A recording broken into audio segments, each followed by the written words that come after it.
Hello, everyone. I'm Jamie, and today I'd like to share an intriguing story about my mother-in-law, Sarah. Currently, Sarah has very little influence in our lives because we made the difficult decision to cut ties with her. Getting to this point of no contact was far from easy. Sarah epitomizes narcissism. While I'm no psychologist, she exhibits all the classic signs of a narcissistic personality.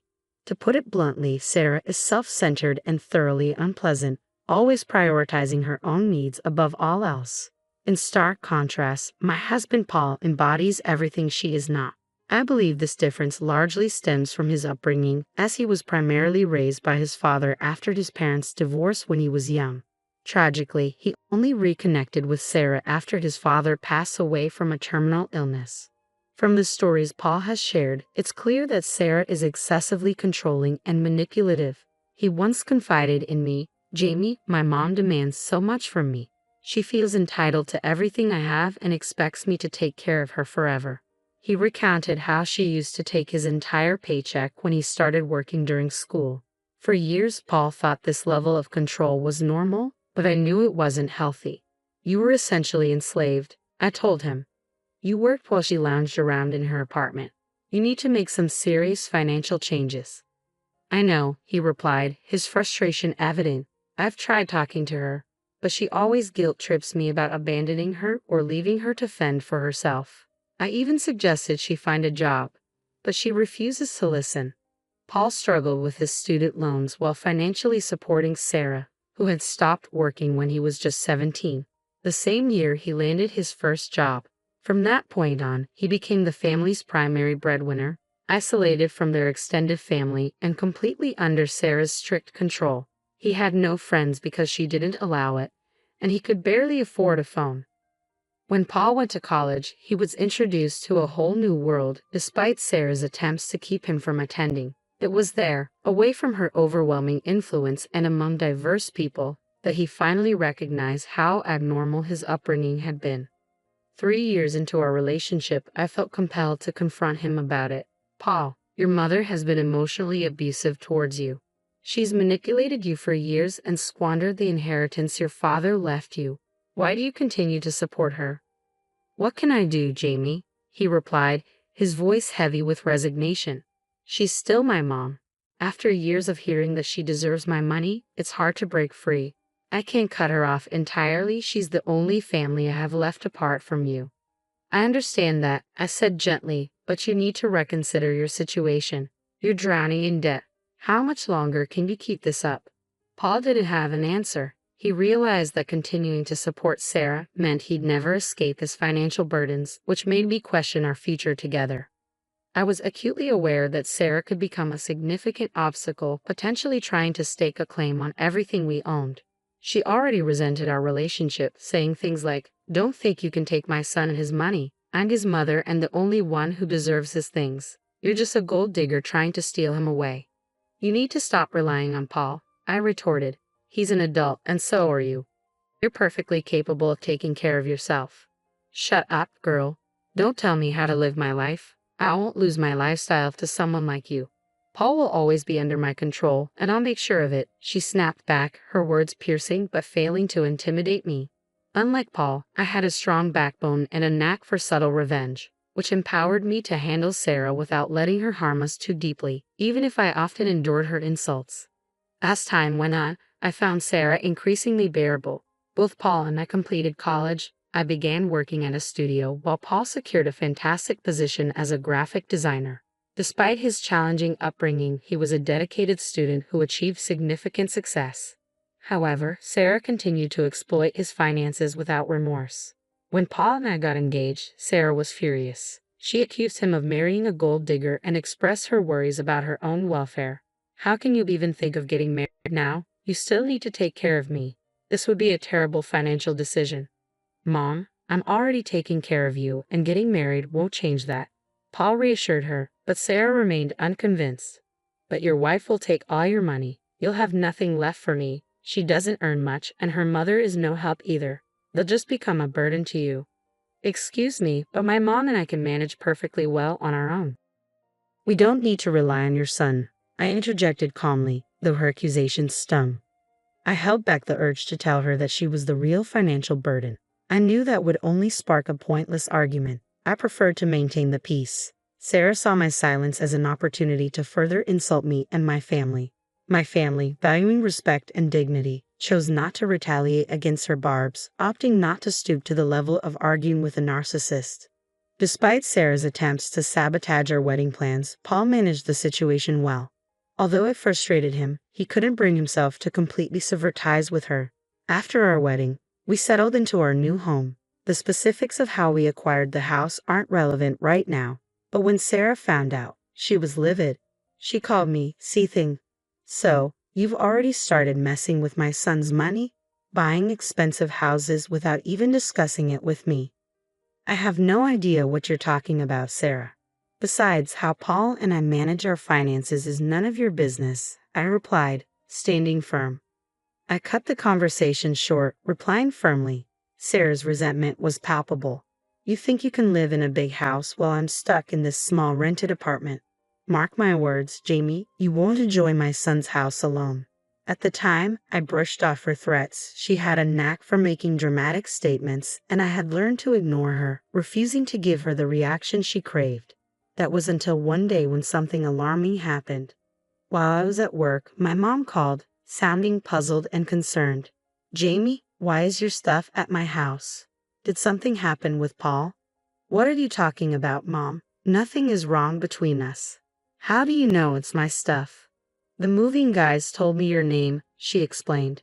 This unexpected turn of events hinted at Sarah's deeper meddling, a dark reminder that my strategy of ignoring her might no longer suffice. "Jamie, your boxes arrived here with your name and address on them. I've opened a few, and they're filled with your clothes. What's going on? Did the movers say who sent them?" My heart sank with a dreadful suspicion. "They mentioned someone named Sarah," she replied, her voice laced with concern. "I think you should come home right away and sort this out." Taking her advice, I left work in a hurry and rushed home. As I stepped into my bedroom, a shocking sight greeted me. My drawers and closet were empty, even my bath products were gone. I was stunned. Descending to the living room, I found Sarah sitting there with a smug expression on her face. "What the hell is going on, Sarah? Why did you touch my stuff and send it to my mom's house?" I demanded, struggling to keep my composure. Her response was chilling. "I'm here to set things right. From now on, only the homeowner and his mother will live in this house. A mother always has more rights than a wife. It's unfair for you to live here." "What are you talking about? You're out of your mind." I shot back, my anger rising. "Since the house belongs to my son, only he and I will stay here. You need to leave and go to a house that's in your name." "So, you're saying only the person who owns the house should stay here?" I clarified, trying to comprehend her twisted logic. "That's exactly right," she replied, a triumphant glint in her eye. "What I mean is, since I've already sent your stuff away, you can just leave. Don't worry, my son and I will be very happy here," she declared before turning and heading upstairs. I was furious at her audacity, unable to believe she was trying to throw me out of my own house. This house was in my name, and I was the rightful occupant. I couldn't let her force me out without taking action, so I made a strategic call. I immediately phoned Paul, urging him to come home as quickly as possible. He assured me he'd be there soon. When my mom arrived to check on the situation, we were both deeply unsettled, but I knew we needed to stand our ground against Sarah's outrageous attempt to usurp our home. When Sarah saw my mother, she was visibly flustered. "What the hell, Jamie? Why is your mother here? I told you that you and your family can't be here. I've already sent your stuff to your mother's place." "Then why is she here?" I replied with a smirk. "Well, you said that from now on, only the homeowner and the mother can stay here. So I called my mother and invited her over. This house is owned by my son. You should not be here." Sarah countered sharply. "I demand that you leave immediately." I couldn't help but laugh, finding the irony delicious, and my mother joined in. Though I was angry, the laughter provided a welcome relief, reminding me of what needed to be clarified next. Once we composed ourselves, I turned to Sarah with a calm demeanor. "Just for your information, my dear mother-in-law, this house belongs to me," I began, my tone even but firm. "Yes. This house is in my name. It was part of my inheritance from my grandfather, who passed away recently. You can't be telling the truth." I don't believe you. This house cannot be yours. I know my son got this house for you. Sarah sputtered, disbelief etched across her face. Just wait till he comes home and shows you your place. I will not tolerate you keeping me away from the house. Sarah's confusion was met with a blunt correction from my mother. She's telling the truth, Sarah. You have some messed up logic about preserving your son's things. Even if the house is Jamie's, you shouldn't be so entitled. Jamie is Paul's wife and is equally entitled to his assets. I don't take advice from freeloaders, Sarah snapped at Rebecca. I suggest you keep your mouth shut. As for Paul, I will stay with him and ensure he divorces Jamie soon. Just a few minutes later, Paul walked through the front door, clearly bewildered by the sight of his mother standing in the middle of our living room.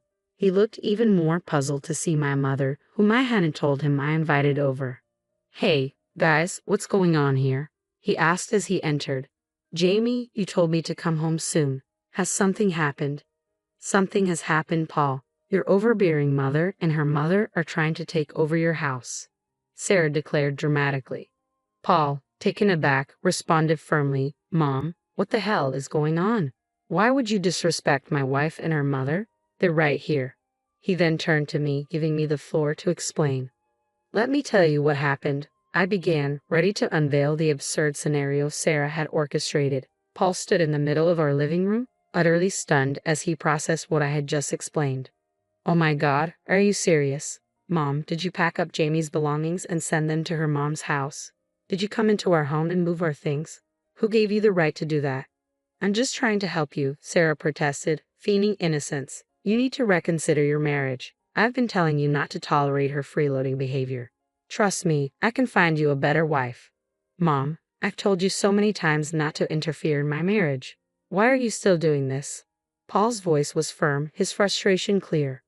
I'm standing up for you. Your wife will drain your finances if you don't end this. That's why I moved into your house. I'm going to stay with you. You need to stop saying it's his house. I interjected firmly. Sarah, I've already told you this house is mine. If any mother is staying here, it will be mine. Paul looked exasperated as Sarah continued her tirade. Look at what your witch of a wife is saying. I told you she's a gold digger. She's already claiming this house is hers. Mom, stop insulting Jamie. This is ridiculous. Paul snapped, his patience worn thin. She's right, the house belongs to Jamie. It was part of her inheritance after her grandfather passed away. Sarah's face turned ashen as the truth finally dawned on her. My mother chuckled slightly from the corner, enjoying Sarah's discomfort, while Paul looked like he was on the verge of losing his temper completely. Desperate to regain her composure, Sarah scrambled for another angle. It doesn't matter, since you two are married. This house is yours too, Paul. I have the right to stay here. Why should I live in a rented apartment when you have a house? I won't let Jamie take everything from me. You need to kick her out, Sarah insisted stubbornly. Mom, you need to leave, Paul declared, his voice rising with each word. I've had enough of you meddling in my marriage. No matter how much you dislike Jamie, I am not leaving her. I've made that abundantly clear. You've gone too far with your antics. There's no way you're staying here. Your wife is blackmailing you with the house, Paul. You can't stay with her. Trust me, it'll be so much better if you divorce her. I can find you a new wife. Sarah tried to manipulate the situation further. The tension escalated, and chaos ensued. Paul began shouting at Sarah, his anger boiling over, while I joined in, equally furious at her outrageous behavior. It was clear that this confrontation was reaching a breaking point. Finally, fed up, I took decisive action and kicked Sarah out. She looked desperately at Paul for support, but he couldn't even meet her gaze. I stormed to the guest room, grabbed her suitcases, and threw them out the door alongside her. Sarah spent a solid hour weeping on our doorstep until I warned her I would call the police if she didn't leave. Eventually, she got up and left. Inside, Paul was overwhelmed with guilt and began to apologize profusely. My mother discreetly slipped into the kitchen to give us some privacy. Jamie, I'm so sorry. I should have cut ties with my mom a long time ago. All these years, she kept attacking you, and I still allowed her into our lives. I thought she might change and accept you as my wife. But it's clear now that she never will, he lamented. Paul, I understand she's your mom, and you felt a duty to take care of her. But her behavior has been unbearable. She tried to kick me out of my own home. I replied, my voice firm yet weary. I know, Jamie, and I can't believe she went that far. But don't worry, she won't get away with this. I'm going to stop supporting her financially. She doesn't deserve my kindness after what she's done. You won't have to deal with her again, Paul promised, his tone resolute. We spent a long time discussing our boundaries and expectations moving forward, reaching a solid understanding that brought me considerable relief. To lighten the mood, my mother stayed for lunch, and we ordered some delicious meals through DoorDash. Despite the morning's upheaval, the day turned out fairly well, aside from my belongings being displaced. It was, in a way, satisfying to finally show Sarah that her behavior was unacceptable. My mother had spoken to the moving company, ensuring everything would be taken care of moving forward. When we arrived at her place and explained the situation, they agreed to return my belongings, though it would take some time.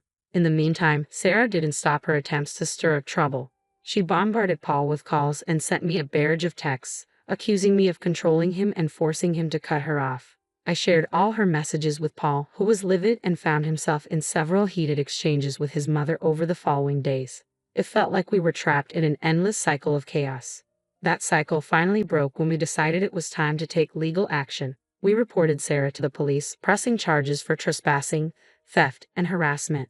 The police were taken aback by the extent of her actions and took our complaint seriously. While Sarah hadn't been violent, her behavior was anything but rational.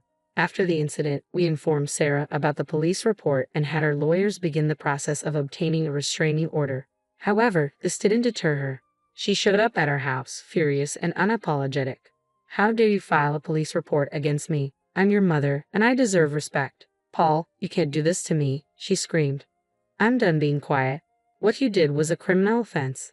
I don't care what the law says. I'm entitled to be in this house. You've even stopped paying me money. I have nowhere to go. You know I did my lease to live here. I demand you let me in and remove the police report.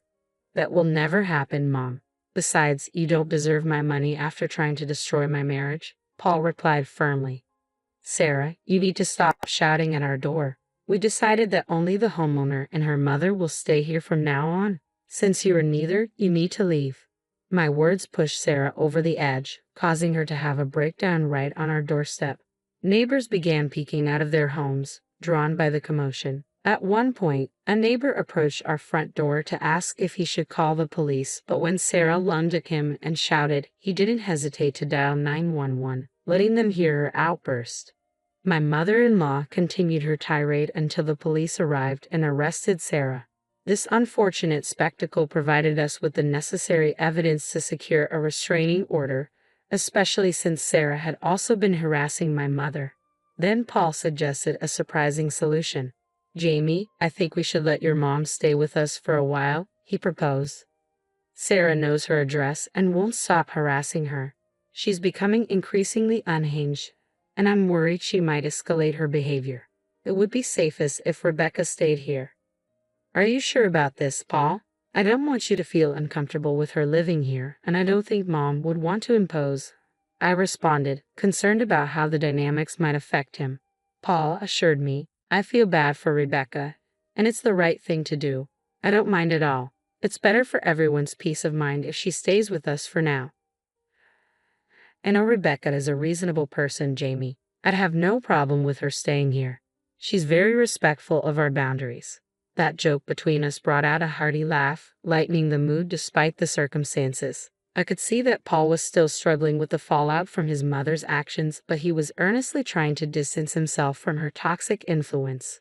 Cutting ties with a narcissistic parent is a complex and painful process, and we've been discussing therapy for Paul to help him navigate these emotional waters. He's open to the idea but needs some time to organize his thoughts. Understanding his mental state, I'm doing my best to support him. Meanwhile, cut off from directly contacting us, Sarah has been trying to appeal to my mom, Rebecca, to garner sympathy. She laments how unfairly she's been treated, claiming she has nowhere to go and is now living in her car. Over the years, Sarah has alienated so many people that no one is willing to take her in. Paul remains firm in his decision not to support her financially anymore, forcing Sarah to confront the reality of finding a job, an idea that terrifies her, especially with several police reports and an arrest on her record. We've reached a point where we are indifferent to her plight. I can candidly say that I am relieved to see Sarah facing the consequences of her actions. This tough love is long overdue, and while it's harsh, it's necessary for our peace and to finally bring some sanity back into our lives.